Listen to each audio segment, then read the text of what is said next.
اعوذ باللہ من الشیطان الرجیم بسم اللہ الرحمن الرحیم لا جناح علیکم ان طلقتم النساء ما لم تمسوهن او تفرضوا لهن فریضة ومتعوهن على الموسع قدره وعلى المقتر قدره متاعا بالمعروف حقا على المحسنين وإن طلقتموهن من قبل أن تمسوهن وقد فرضتم لهن فريضة فنصف ما فرضتم إلا أن يعفون أو يعفو الذي بيده عقدة النكاح وأن تعفوا أقرب للتقوى ولا تنسوا الفضل بينكم إن الله بما تعملون بصير حافظوا على الصلوات الوسطى وقوموا لله فإن خفتم فرجالا أو ركبانا فإذا أمنتم فاذكروا الله كما علمكم ما لم تكونوا تعلمون صدق اللہ العظیم۔ یہ آیت نمبر 236 سے لے کر ابھی تک تو 239 تک میں نے پڑھی ہیں، اور بھی 2-3 آیتیں انشاءاللہ آج کے درس کے اندر ہوگی۔ یہ رکوع نمبر جو ہے دوسرے پارے کا 15واں چل رہا ہے، اور سورہ بقرہ کا 31 نمبر رکوع ہے، اور اس رکوع میں 7 آیتیں ہیں۔ تو انشاءاللہ آج 7 آیتوں کا خلاصہ آپ حضرات کے سامنے پیش کیا جائے گا۔ ابتدائی 2 آیتوں کے اندر طلاق کے متعلق 2 شقیں اور 2 جو ہے صورتیں ذکر کی جا رہی ہیں کہ اگر کسی عورت کو طلاق دی جائے اور اس کا مہر مقرر نہیں تھا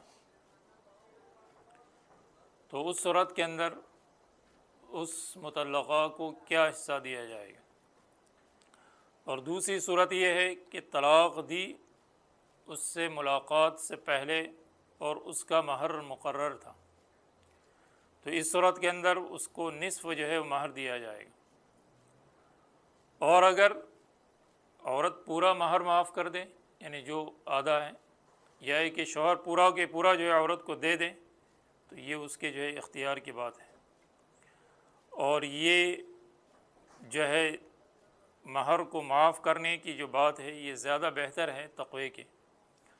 اور پھر فرمایا کہ میاں بیوی کا آپس کے اندر تعلقات کا نہ ہونا ابتداءً ہی یا بعد میں، یہ تو ایک جو ہے ضرورت اور جو بھی اس کی صورت پیش آ جائے، لیکن آپس کے تعلقات کو جو ہے وہ ختم نہیں کرنا چاہیے، یعنی ان کے ساتھ جو ہے معاملہ جیسے عام حالتوں کے اندر کیا جاتا ہے اسی طریقے، ایسا نہ ہو کہ گویا دشمنی جیسا معاملہ ہو رہا ہو، تو ان چیزوں سے بھی جو ہے اپنے آپ کو بچانا ہے۔ اس کے علاوہ 2 صورتیں اور ہیں جس کا ذکر اس رکوع کے اخیر کے اندر آ رہا ہے، تو اس کو میں وہیں پر ذکر کر دوں گا تاکہ جو ہے سمجھنے کے اندر آسانی ہو جائے۔ اللہ رب العزت کا ارشاد ہے کہ لا جناح علیکم، تمہارے اوپر کوئی گناہ نہیں ہے یا تمہارا مواخذہ نہیں ہے اگر بیویوں کو ایسی حالت میں طلاق دے دو کہ نہ ان کو تم نے ہاتھ لگایا ہے، ہاتھ لگانے سے مراد ہے کہ اس سے قریب ہو جانا، اور نہ ان کے لیے کچھ مہر مقرر کیا ہے، مہر مقرر نہیں تھا اور جو ہے ملاقات سے پہلے ہی طلاق دے دی، ایسی صورتیں بھی پیش آ جاتی ہیں۔ تو اس صورت کے اندر کیا کیا جائے؟ تو فرمایا وَمَتِّعُوهُنَّ عَلَى الْمُوسِعِ قَدَرُهُ وَعَلَى الْمُقْتِرِ قَدَرُهُ، تو ان عورتوں کو جن کو طلاق دیا گیا ہے ملاقات سے پہلے، ان کو کچھ فائدہ پہنچانا ہے۔ جو صاحب وسعت ہے، مالدار ہے، اس کو اپنی حیثیت کے مطابق، اور جو تنگ دست ہے وہ اپنی حیثیت کے مطابق، یعنی مطلب یہ ہے کہ ٹھیک ہے آپ کے تعلقات نہیں ہوئے، لیکن اس کے باوجود چونکہ آپ نے ایک اس کے ساتھ رشتہ قائم کیا تھا وہ اب ٹوٹ گیا ہے، لیکن اس عورت کے ساتھ جو ہے وہ آپ فائدہ اور بہتری کا معاملہ کرنا چاہیں، اور وہ کیا ہے، کم سے کم ایک جوڑا جو ہے اس کو دے دینا ہے، یہ کم سے کم ہے، لیکن اگر مالدار ہیں تو 10,000 20,000 اتنا بھی دے سکتا ہے۔ چنانچہ حضرت حسن نے ایسے ہی ایک واقعے کے اندر 20,000 کا جو ہے وہ عطیہ دینے کے لیے کہا تھا، اور حضرت ابن عباس قاضی شرح نے ایک معاملے کے اندر جو 500 درہم کا فیصلہ کیا تھا، اور حضرت ابن عباس فرماتے ہیں کہ ایک جوڑا جو ہے وہ کم سے کم دیا جائے گا، یہ ہے متع متعوہن۔ تو بہرحال یہاں قرآن کریم نے یہ کہہ دیا کہ علی الموسع قدر، جو خوشحال ہے اس کو اپنی حیثیت کے مطابق، اور تنگ دست اپنی حیثیت کے مطابق، متاعا بالمعروف، اور یہ جو اس کو آپ متاع اور فائدہ دے رہے ہیں یہ قاعدے کے موافق، جیسے کہ ابھی ذکر کیا، اپنی حیثیت کے مطابق دینا چاہیں۔ حقا علی المحسنین، یہ حق ہے، یہ واجب ہے خوش معاملہ لوگوں پر، یعنی چونکہ اس کے ساتھ حسن سلوک کے اعتبار سے جو ہے یہی کم سے کم جو ہے درجہ ہوگا۔ یہ ایک شق ہو گئی۔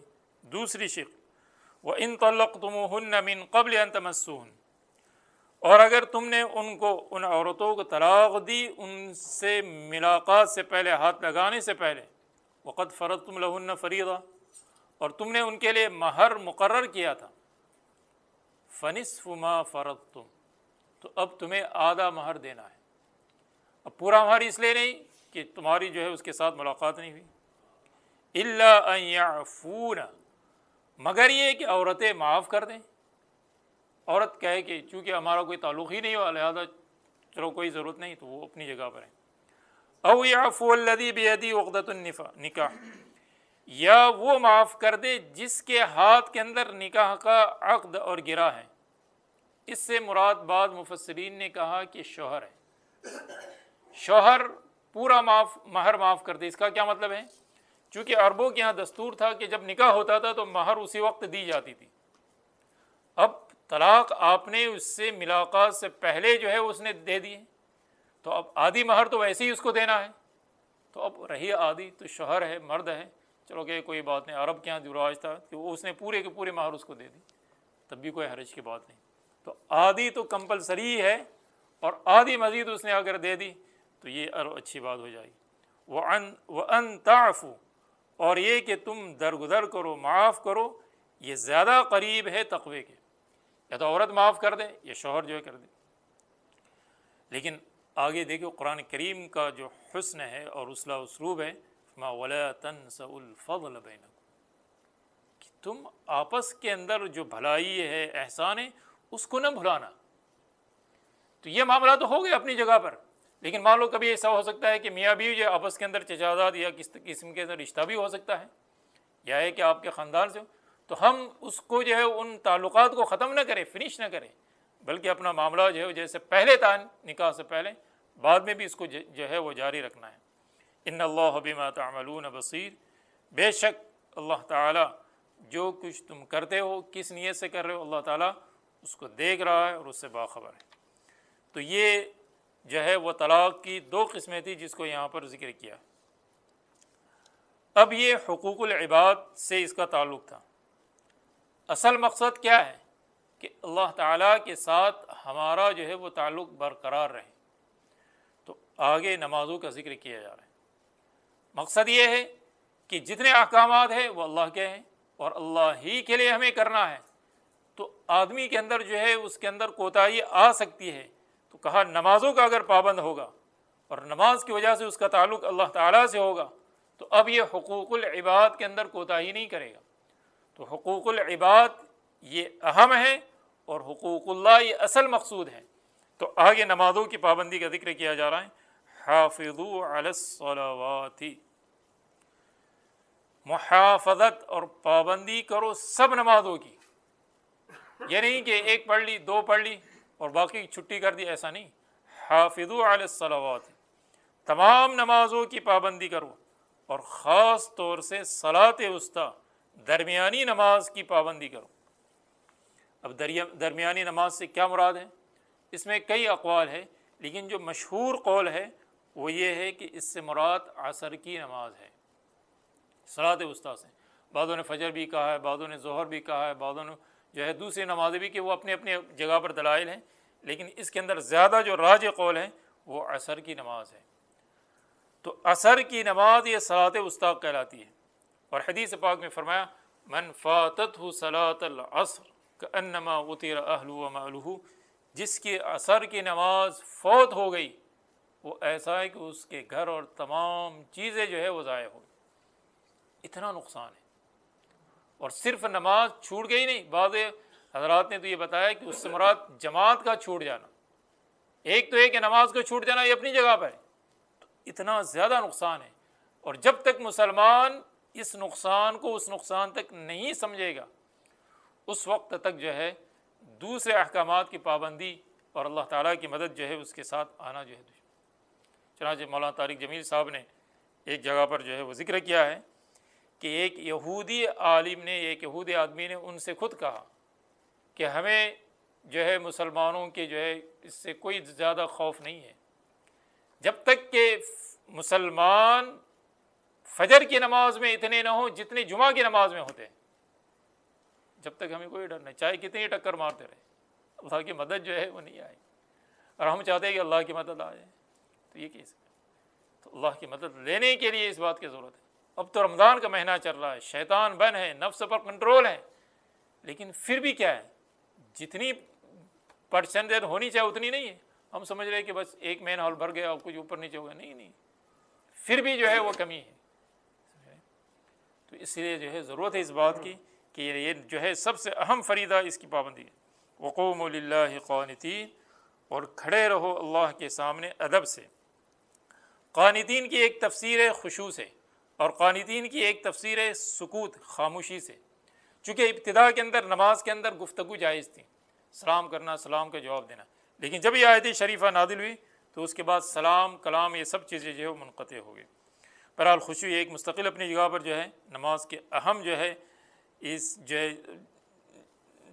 ہے اس کے رکن میں سے بعض حضرات نے کہا کہ نماز کے جو ہے خشوع کا ہونا نماز کی قبولیت کے لیے شرط ہے، نماز کے صحیح ہونے کے لیے وہ اپنی جگہ پر ہے، وہ تو مسائل کے اعتبار سے جو ہے اس کا غرض۔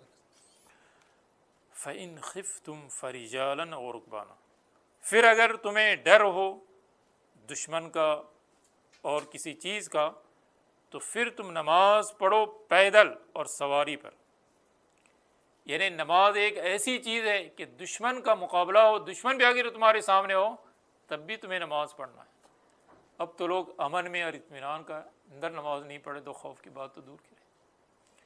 تو پھر پیدل پڑھو، سواری پر پڑھو، قبلے کی طرف رخ ہو یا نہ ہو، اشارے سے پڑھو، لیکن نماز پڑھو، ہر صورت کے اندر پڑھو۔ لیکن اگر بہت ہی زیادہ معاملہ ہو تو پھر یہ ہے کہ اس کو قضا بھی کر سکتے ہیں اور آگے پیچھے بھی کر سکتے ہیں۔ چنانچہ غزوہ خندق کے موقع پر جو ہے اب صلی اللہ علیہ وسلم کی 2 نمازیں قضا ہو گئی تو آپ نے فرمایا کہ اللہ تعالیٰ ان کے گھروں کے اندر آگ کو داخل فرما دے کہ انہوں نے ہماری نماز کو جو ہے وہ قضا کر۔ فَإِذَا أَمِنْتُمْ، اور جب تم امن کی حالت میں ہو تو پھر فَاذْكُرُوا اللَّهَ كَمَا عَلَّمَكُمْ، تو اللہ کا ذکر ایسے کرو جیسے کہ سکھلائے۔ انہیں نماز جس طریقے سے عام حالتوں میں پڑھتی ہے، قیام، رکوع، سجود، جس طریقے سے اسی طریقے سے ہم پڑھیں گے۔ كَمَا عَلَّمَكُمْ مَا لَمْ تَكُونُوا تَعْلَمُونَ، جیسے کہ اللہ تعالیٰ نے ہمیں بتایا اور اس سے پہلے ہمیں اس کا علم نہیں تھا۔ تو صلاۃ الخوف کی نماز الگ ہے کہ اس کو آپ ہر حال میں جس صورت میں بھی اس کو پڑھ لیں، اور امن کے اندر جو اس طریقے سے ہم پڑھتے ہیں اس کو پڑھ لیں۔ ایک متوفی عنہا زوجہا، اس کی عدت جو ہے وہ ذکر کی جا رہی ہے یہاں پر اس آیت شریفہ کے اندر۔ والذین یتوفون منکم ویذرون ازواجا وصیۃ لازواجہم متاعا الی الحول غیر اخراج فإن خرجن فلا جناح علیکم فیما فعلن فی انفسہن من معروف واللہ عزیز حکیم وللمطلقات متاع بالمعروف حقا علی المتقین كذلك يبين الله لكم آیاتہ لعلکم تعقلون۔ اور جو لوگ تم میں سے مر جائے اور چھوڑ جائے اپنی عورتیں، یعنی متوفی عنہا زوجہا، تو وہ وصیت کرے اپنی بیویوں کے لیے خرچ کی اور فائدہ اٹھانے کی 1 سال، اور یہ کہ وہ گھر سے نہ نکلے۔ یہ حکم ابتدا میں تھا۔ ابتدا میں چونکہ عورت کا میراث میں کوئی حق نہیں تھا، لیکن جب میراث کی آیتیں نازل ہوئی تو عورتوں کا جو ہے یعنی بیویوں کا حق اور حصہ ان کے اندر مقرر ہوا۔ تو ابتدا میں 1 سال جو ہے وہ عدت تھی، لیکن بعد میں جو ہے 4 مہینے 10 دن، جیسے کہ گزشتہ کل یہ آیت گزر چکی ہے کہ جن کے شوہر انتقال ہو جائے تو عورتیں 4 مہینے 10 دن جو ہے عدت گزاریں، اور اس کے اندر بناؤ سنگار یہ سب چیزیں نہ کرے۔ تو یہ علماء فرماتے کہ یہ آیت ابتدا میں تھی، اب منسوخ ہو گیا، اب یہ جو ہے بات نہیں ہے کہ 1 سال تک جو ہے عدت گزارے گی۔ تو 1 سال تک جو ہے وہ شوہر کے مال سے خرچ بھی کر سکتی تھی اور 1 سال تک اس کے گھر میں رہ سکتی تھی۔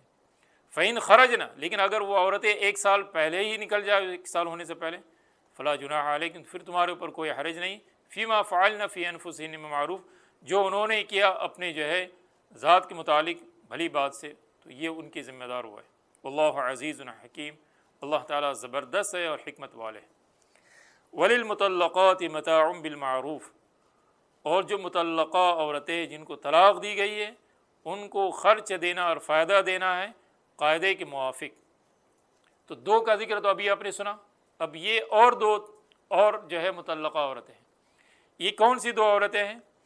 ایک تو وہ ہے کہ جس کا مہر مقرر تھا اور میاں بیوی کے آپس میں ملاقات بھی ہوئی اور پھر طلاق دے دی، تو اس میں پورا مہر دیا جائے گا، بات بالکل واضح ہے۔ اور دوسری شکل یہ ہے کہ میاں بیوی کا جو ہے وہ تعلق ہو گیا لیکن مہر مقرر نہیں تھی، فکس نہیں تھی، تو اب کیا کریں گے؟ مہر مثل دی جائے گی۔ اور مہر مثل کس کو کہتے ہیں؟ کہ جو ان کے خاندان میں یا جو ہے رواج ہوتا ہے وہ مہر جو ہے اس کو دینا پڑے گی، اور اس طریقے سے جو ہے مطلقات متاع بالمعروف۔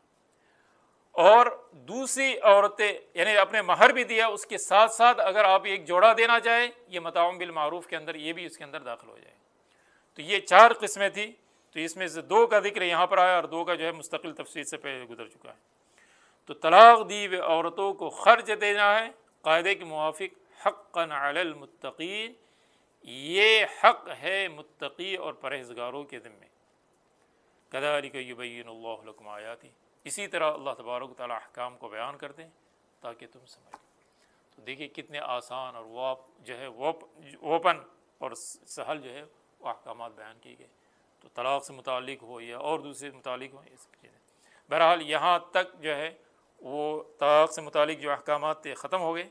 اب آگے جو رکوع آ رہا ہے اس کے اندر جان اور مال کو راہ خدا کے اندر خرچ کرنا، اور اس سے آدمی کو ڈرنا نہیں چاہے، تو انشاءاللہ اس کے متعلق آگے ذکر ہو رہا ہے۔ اللہ رب العزت ہم سب کو تعلیمات قرآنی پر عمل کرنے کی توفیق عطا فرمائے، خاص طور سے میاں بیوی کے اندر جو مسائل ہے اور تعلقات ہیں اس کو خاص طور سے معلوم کر کے اس پر عمل کرنے کی اللہ تعالیٰ جو ہے توفیق عطا فرمائے۔